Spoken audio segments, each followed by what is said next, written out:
저도 이제 지난 한 10년 동안 노예 안에서 이제 군경목부에서 배정받아서 군부대를 방문하면서 군인들에게 이제 세례를 베푸는 일을 했고요. 이제 군복무하는 기간 동안이 얼마나 복음 전할 수 있는 소중한 기회인가를 느끼면서 그 일에 우리가 좀 참여해야 되겠다라는 생각을 가지게 됐습니다. 그런가 하면 교도소 방문을 해가지고 그들에게 이제 떡을 전해주고 또 복음을 전할 수 있는 시간이 있어서 그들에게 복음을 전할 수 있었는데, 참 감옥이라는 그 장소조차도 복음을 전하기에 얼마나 좋은 장소인가라는 생각을 하게 됐는데, 어떻게 알았는지 제 교회 주소를 알아가지고 그러니까 영치금을 좀 넣어달라고. 얼마 전 그 교도소에 복음 전하는 분한테서 편지를 받았어요. 영치금을 넣어주는 것도 지혜가 필요하다. 많은 이야기를 이렇게 담아서 묵상할 수 있었어요. 그러면서 이제 옥에 갇혀 있는 사람들의 그 생각을 했어요. 정말로 감옥이 무엇인가, 감옥에 있는 사람들의 이야기가 무슨 얘기인가. 그런데 성경 속에서 감옥에 관한 이야기가 많다는 걸 생각하고 그 이야기를 묵상하던 중에 오늘 함께 나눌 수 있는 주제를 받게 되었는데요. 여러분, 감옥 그러면 먼저 생각나는 것이 무엇이 있습니까? 높은 담장, 그죠? 밖으로 나갈 수 전혀 없도록 높은 담장, 들어가면 어두컴컴한 방, 삼엄한 경비, 범죄자들이 사회와 격리되어져서 고정교육을 받고 교화되어져야 사회로 나오는 것. 옛날 어른들의 생각에는 음식을 나쁜 걸 먹는다고 생각해서 혼밥 먹으러 가는 곳, 혼밥을 먹는 곳. 어쨌든 아름다운 세상은 아니라는 거죠. 그렇죠? 그런데 하나님은 이런 상황을 미리 아시고 이걸 이미지로 사용해서 복음을 전하는 도구로 사용하고 있다는 것입니다. 잘 그려보십시오. 범죄자들이 가두어진 곳, 그리고 일정 기간 교화되어지면 나올 수 있는 곳, 스스로는 어떤 방법을 사용해도 나올 수가 없는 높은 담장, 울타리가 있는 곳. 거기 어딜까? 성경은 이걸 이 세상이라고 묘사하고 있다는 거예요. 놀라운 거예요. 그죠? 이 세상이 감옥이라는 거예요. 그래서 우리는요, 감옥에 있다는 거예요. 이 감옥에는 엄격한 법규와 질서가 있습니다. 아주 엄해서 처음에 들어가면 견디지를 못하는데요. 놀라운 건 얼마의 기간이 지나면 그들이 거기에 습관이 되어져서 그 생활에 익숙해진다는 거예요. 이 세상에 살아가는 사람들도 그런 거예요. 하나님의 세계와 담을 쌓고 사는 또 다른 세계, 철저하게 이 땅의 법칙을 따라 움직여야 편하고 행복해지고, 여기까지 우리가 살아왔습니다. 그래서 우리는 이 세상에 사는 게 결코 불편하지 않습니다. 마치 우리 한국 사람들에게 있어서 한국말을 하는 건 불편해요? 안 불편해요? 전혀 불편하지 않습니다. 습관이 돼서 그렇습니다. 성경은 이곳을 감옥이라고 묘사하고 하나님의 나라와 또 다른 어떤 세계, 감각이 없습니다. 어떤 감각? 하나님에 관한 감각이 없습니다. 이 세상에 살면서 우리가 감옥에 갇혔다고 느끼지도 못하고 살아갑니다. 담장 밖이, 이 세상 밖에 하나님의 나라가 좋은 것이라는 감각도 없습니다. 이곳이 어두운 곳이라고 하는 것도 느껴지지 못합니다. 여러분은 이 세상 밖에 그 영적 세계를 감지하며 살아갑니까? 그래서 이 세상에서 벗어나 아버지의 집으로 가야 되겠다라고 생각하고 노력합니까? 성경은 분명히 이곳을 감옥, 옥이라고 말하는데 정작 본인들은 알지 못하고 살아가는 것입니다. 성경은 그들을 죽은 자라고 말하고 있고요. 보지 못하는 소경이라고 말하고 있고요. 그리고 감각이 없는 자들의 노인이라고 말하고 있는 것을 보게 됩니다. 그런데 하나님은 그 속에 자기 백성들을 두셨습니다. 그리고 자기 백성들을 구원하기 위해서 하나님의 사자, 성자 하나님을 파송합니다. 그런데 그 감옥이라고 하는 것은 아무나 들어갈 수가 없습니다.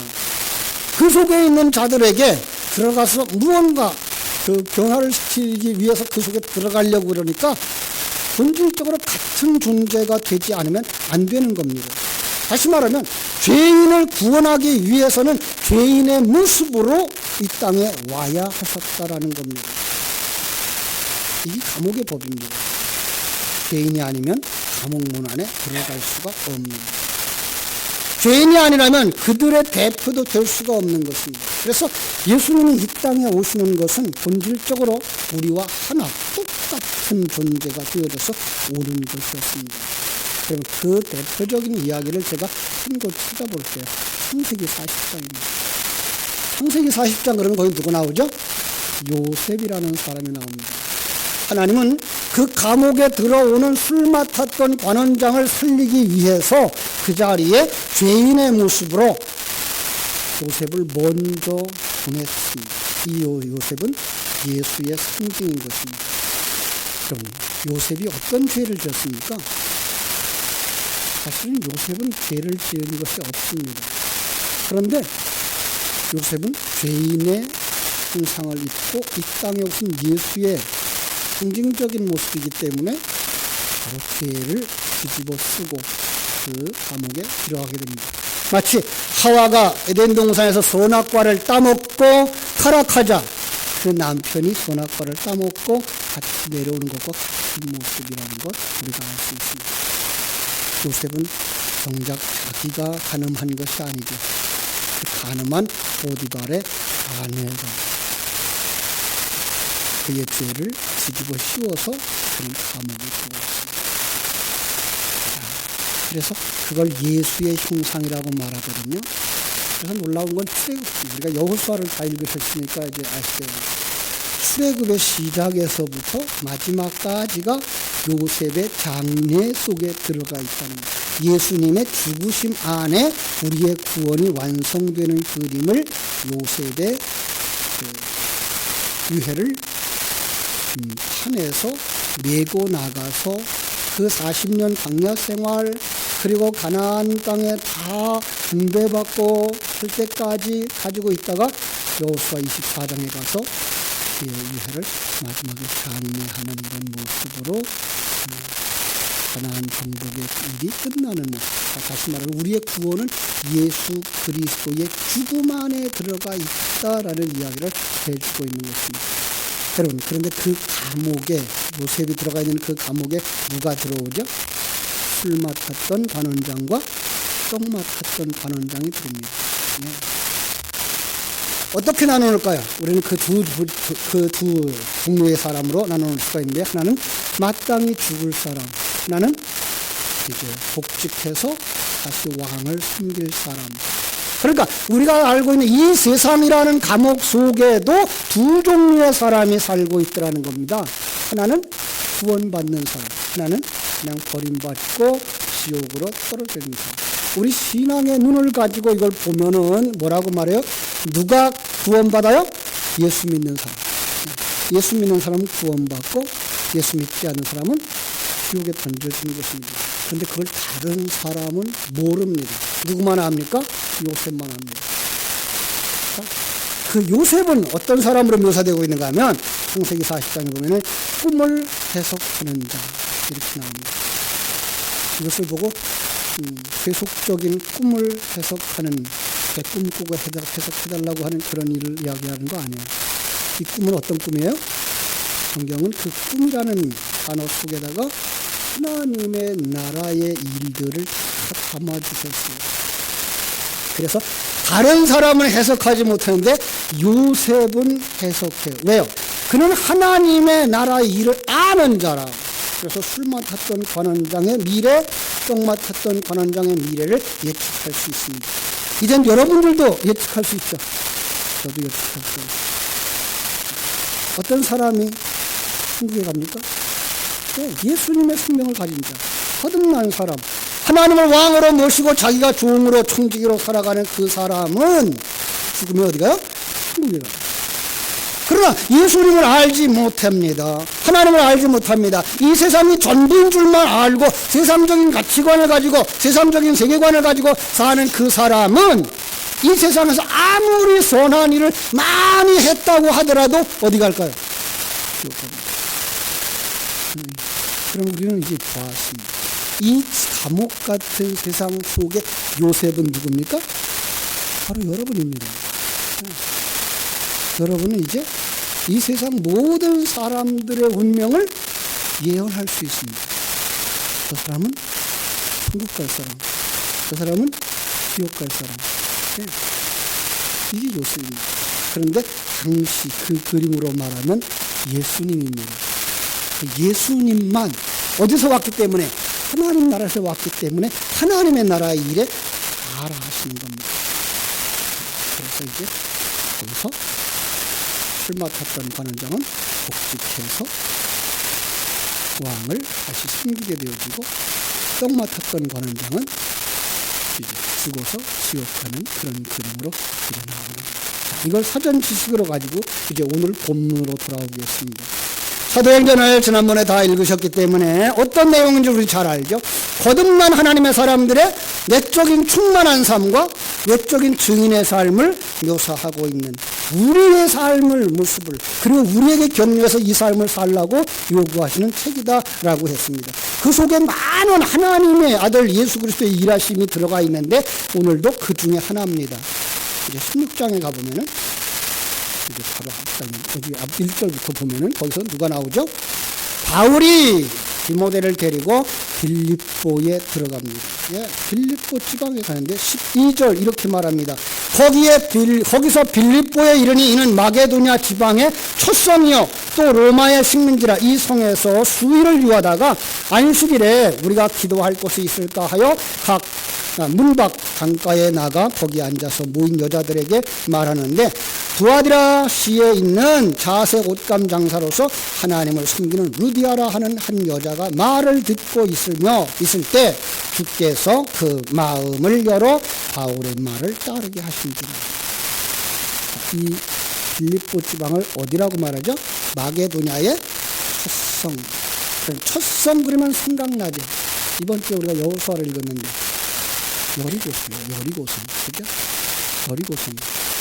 가나안 땅으로 들어가는 그 첫성, 여리고성. 그건 뭘 상징한다 그랬죠? 수단의 성.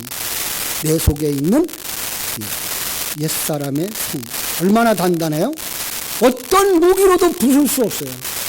네, 우리 속에 있는 자라고 하는 그 여리고성은 어떤 성으로도 어떤 무기로도 부서지지 않아요. 그런데 부쉈어요. 어떻게? 이스라엘 백성들이 하루에 한 바퀴씩 돌면서 나팔을 불었어요. 무슨 나팔? 복음의 나팔.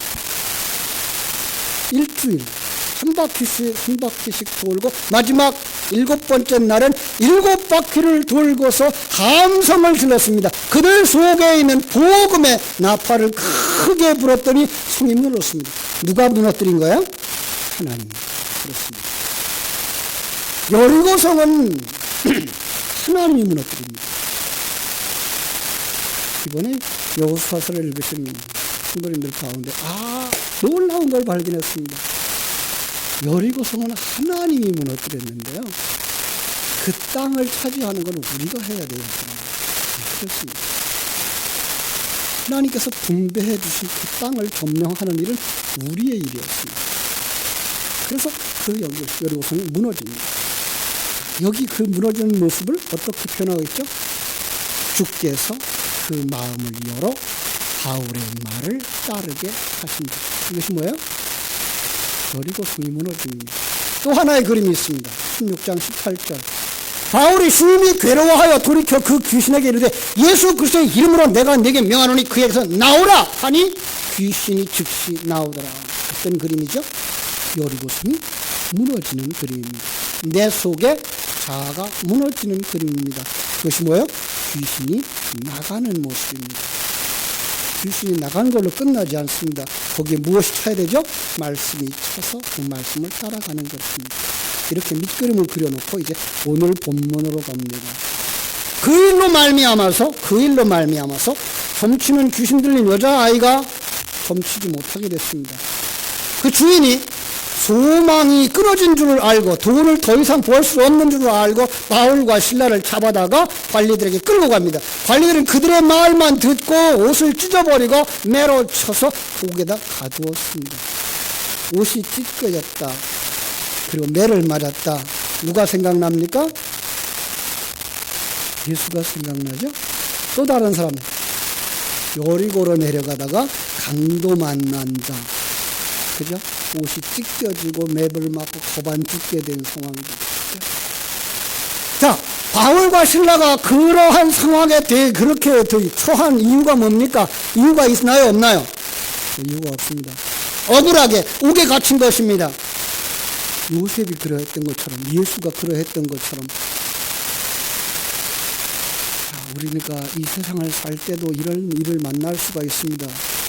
이유 없이 일이 발생하는 것처럼 보일 때 우리는 압니다. 이 역사를 누가 주장하시다고요? 하나님입니다. 전능하신 하나님이 이 세상에서 일어나는 일에 모르는 일이 있다? 없다? 없습니다. 자기 백성을 내버려 두신다? 지키신다? 지키십니다. 어느 만큼? 눈동자같이. 여러분, 왜 눈이 깜빡거리는지 알죠? 눈동자를 지키기 위해서. 우리 곁에서, 참 가까이에 있는 우리 곁에서 우리를 지키시는 하나님. 그런데 불구하고 이런 상황이 벌어졌다면 하나님은 이것도 안다 모른다 아신다. 전능하신 하나님이 나와 함께 하시며 나를 인도하시며 나를 지켜 보호하시는데 이런 일이 발생했다면 우리는 거기서 실망한다 안 한다? 네, 실망하지 않습니다. 낙심하지 않습니다. 좌절하지 않습니다. 내 하나님이, 나를 이 땅에 보내신 그 하나님이 나를 죄악 속에서 건져주시기 위해서 독생성자를 보내주시고 그로 하여금 십자가에서 죽게 하시기까지 우리를 사랑하시는 그 하나님이 지금 임마누엘로 나와 함께 하시는 그 상황 속에서 이런 일이 일어난다면 거기에는 반드시 이유가 있는 것입니다. 그래서 우리는 그 속에서 실망을 하지 않습니다. 왜냐하면 그분이 나와 함께 하심을 믿기 때문입니다.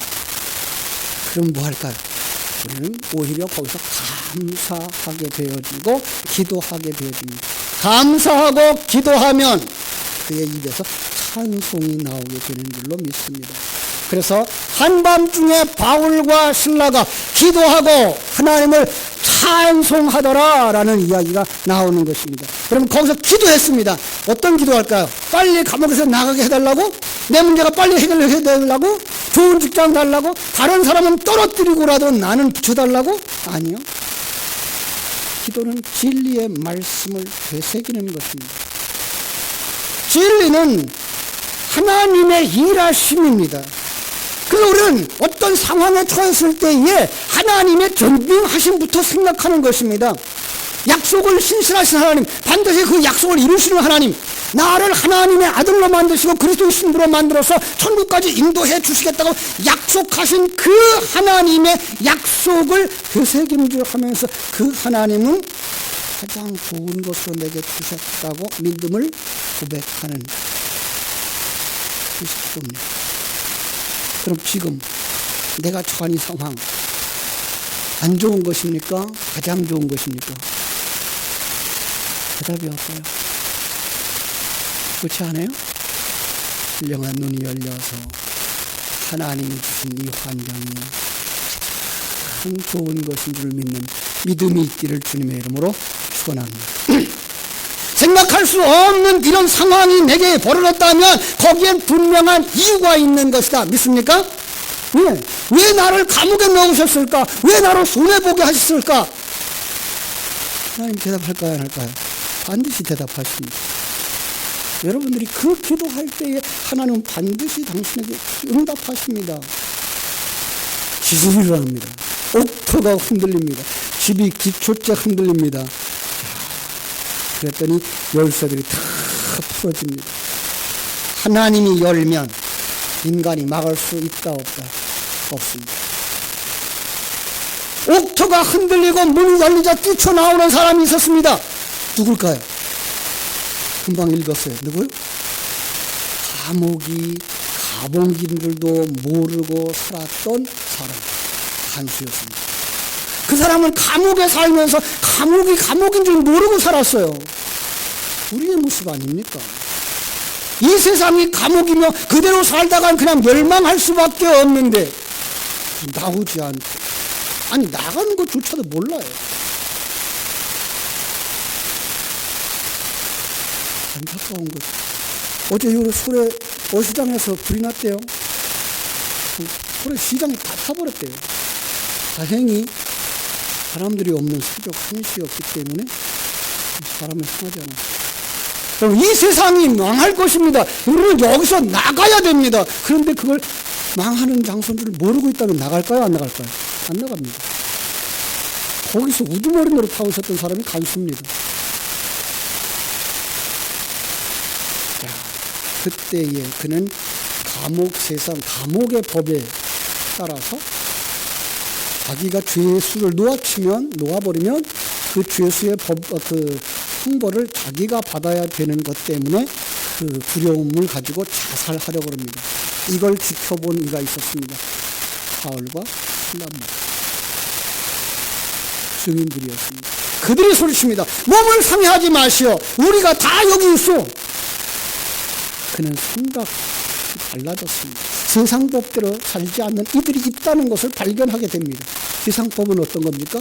감옥의 법은 틈만 나면, 그리고 문만 빠져나갈 수 있다면 그래도 비집고 나가서 도망가서 밖에 나가 사는 것입니다. 그런데 문이 열렸는데도 나가지 않는 사람들, 그렇습니다. 왜냐하면 하나님의 사람들은 그 사건이 벌어질 때에 자기의 유익만을 위해서 자기의 이익을 추구하는 자가 아니라 그 속에서 하나님은 이 일을 통해서 무슨 일을 하는가를 보는 사람들이기 때문에 그렇습니다. 하나님이 이 일이 무슨 일입니까? 이 사건을 통해 제게 말씀하시려는 것이 무엇입니까? 예. 사건이 일어났습니다. 우리는 그 사건에 우왕좌왕하는 것이 아니라 이 사건을 통해서 하나님이 일하시려는 것이 무엇일까? 이 일을 통해서 내게 주시고자 하신 것은 무엇일까를 묻는 것입니다. 그분이 등불을 가지고서 그와 얼굴을 확인합니다. 누굽니까? 예수 천당 불신 지옥을 외치던 예수쟁이들. 그렇구나. 이들이 세상의 법대로 살지 않는 사람들이구나. 이들의 삶이 무엇일까? 이들이 이 감옥에서 벗어나지 않는 이유는 무엇일까? 이제까지 살던 그들이 이제 감옥으로 느껴지기 시작하는 겁니다. 성경은 그것을 은혜 받았다라고 말하는 것입니다. 그가 외칩니다. 선생님이들이요, 내가 어떻게 하여야 구원을 얻으리까? 어떻게 하여야 내가 이 무거운 짐을 벗어낼 수 있겠습니까? 사랑하는 여러분, 오늘 우리의 부르짖음이 여기에 미쳐야 합니다. 내가 왜 그걸 모르죠? 내가 왜 그 평강을 누리지 못하죠? 왜 내게 이 무거운 짐이 아직도 있죠? 그래서 하나님이 바울 사도를 통해서 말씀합니다. 주 예수를 믿으라. 그리하면 너와 내 집이 구원을 얻으리라. 어떤 분은 말씀하실 것입니다. 아이고, 그 말은요, 내가 어려서부터 들어왔습니다. 제가 지금까지 예수 믿는다고 교회 다녔다고요. 그런데 나는 아직도 그 무거운 짐이 풀어지지를 않아요. 지금도 힘들어요.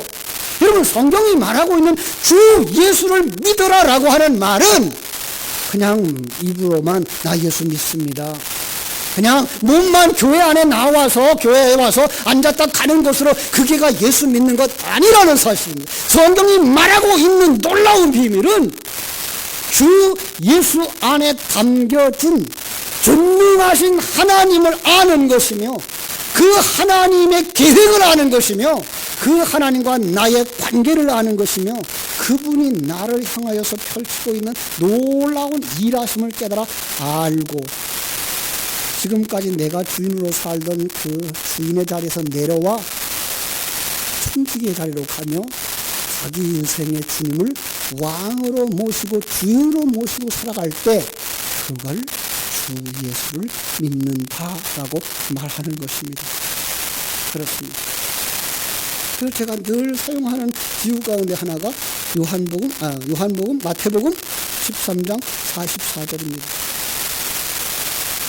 천국은 마치 밭에 감추인 보화와 같으니 그것을 발견한 후에 가서 자기의 재산을 다 팔아 그것을 산 것이다. 네. 천국을 가진 사람들의 이유가 뭐예요? 그는 부화가 무엇인지 알아요. 진리가 무엇인지 알아요. 그리고 돌아가서 자기의 것을 다 판 사람이 예수 믿는 사람이래요. 여러분 예수 믿으면서 자기 것 재산 다 팔았어요? 아니면 무슨 일일까요? 이 얘기는 지금까지 이게 내 것인 줄 알았어요. 내 생명인 줄 알았어요. 내 자식인 줄 알았어요. 그런데 예수님을 알고 나니까 이 모든 것이 다 하나님의 것이에요. 믿습니까?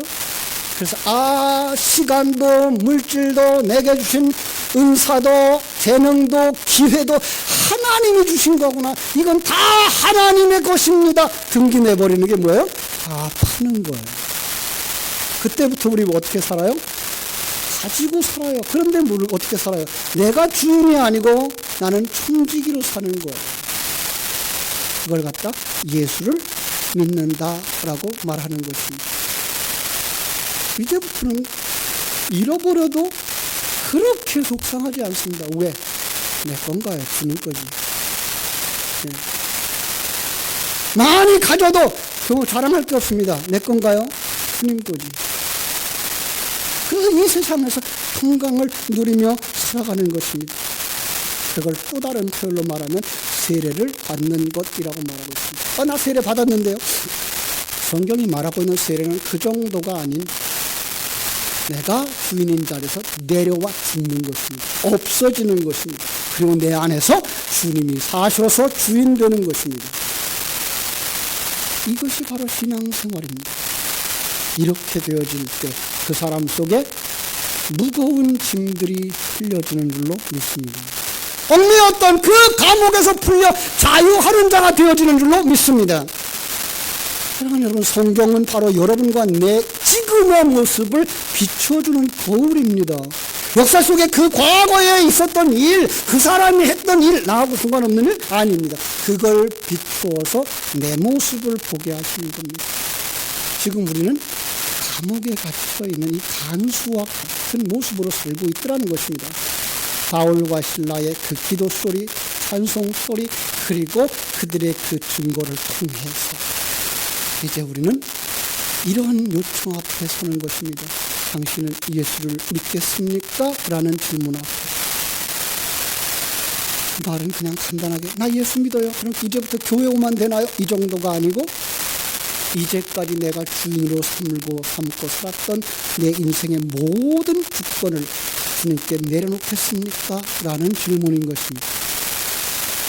그리고 그 앞에서 이제는 청지기로서의 삶을 사는 것입니다. 내 자녀도, 내 물질도, 내 은사도, 능력도, 심지어 우리의 건강까지도, 우리의 생명까지도 주님이 주인인 것을 믿습니까? 그분이 이끄시는 대로 그분의 인도하심 따라 완성되어지면 우리는 온전히 자유하는 천국으로 다 가게 될 줄로 믿습니다.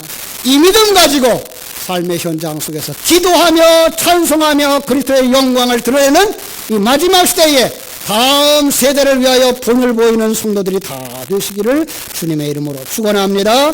기도하겠습니다. 하나님 우리 아버지 크신 은혜와 사랑을 감사하고 감사합니다. 하나님의 사랑 속에